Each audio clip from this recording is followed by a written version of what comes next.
জয় বাংলা হবে বাংলাদেশের জাতীয় স্লোগান, এমন ঘোষণা সংক্রান্ত হাইকোর্টের রায় স্থগিত করেছেন আপিল বিভাগ। হাইকোর্টের রায়ের বিরুদ্ধে রাষ্ট্রপক্ষের করা লিভ টু আপিল মঞ্জুর করে প্রধান বিচারপতি সৈয়দ রিফাত আহমেদের নেতৃত্বাধীন ৪ সদস্যের আপিল বিভাগ এই আদেশ দেন। ক্ষমতার অপব্যবহার আর বন্দুকের নলের মাধ্যমে জয় বাংলা জাতীয় স্লোগান হিসেবে চাপিয়ে দেওয়া হয়েছে বলেও জানিয়েছেন অতিরিক্ত অ্যাটর্নি জেনারেল অনিক আর হক। রিপোর্ট করছেন SM ফয়েজ। জয় বাংলাকে জাতীয় স্লোগান হিসেবে ঘোষণা চেয়ে ২০১৭ সালে সুপ্রিম কোর্টের আইনজীবী ডক্টর বশির আহমেদ রিট করেন।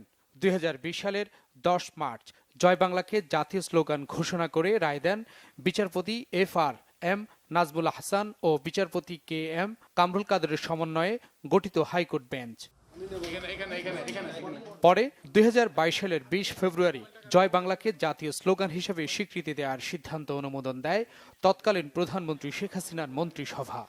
২০২০ সালে বিচারপতি FRM নাজমুল হাসান এবং বিচারপতি কামরুল কাদের একটি জাজমেন্ট দিয়ে বলেন যে জয় বাংলা আমাদের জাতীয় স্লোগান হিসেবে অন্তর্ভুক্ত করা হবে এবং এটাকে বাধ্যতামূলক করেন বিভিন্ন সব অনুষ্ঠানে এবং শিক্ষা প্রতিষ্ঠানে এটিকে বলার জন্য। আমরা এটির বিরুদ্ধে আপিল করার অনুমতি চেয়ে লিভ টু আপিলের দরখাস্ত দাখিল করি এবং আজকে সেটার শুনানি হয় এবং দীর্ঘ শুনানি শেষে আপিল বিভাগ জয় বাংলার যে জাজমেন্টটি ছিল সেই রায়টিকে আজকে স্থগিত করে দেন। ফলে এখন থেকে জয় বাংলা আর আমাদেরকে বাধ্যতামূলকভাবে উচ্চারণ করতে হবে না। রাষ্ট্রীয় ক্ষমতার অপব্যবহারের মধ্যে জয় বাংলা জাতীয় স্লোগান হিসেবে চাপিয়ে দেওয়া হয়েছে দাবি অতিরিক্ত অ্যাটর্নি জেনারেল অনিক আর হকের। মুক্তিযুদ্ধের সময় শুধু জয় বাংলাই যে একমাত্র স্লোগান ছিল তা কিন্তু নয়, আরও অনেক রকমেরও স্লোগান সেখানে বলা হয়েছে।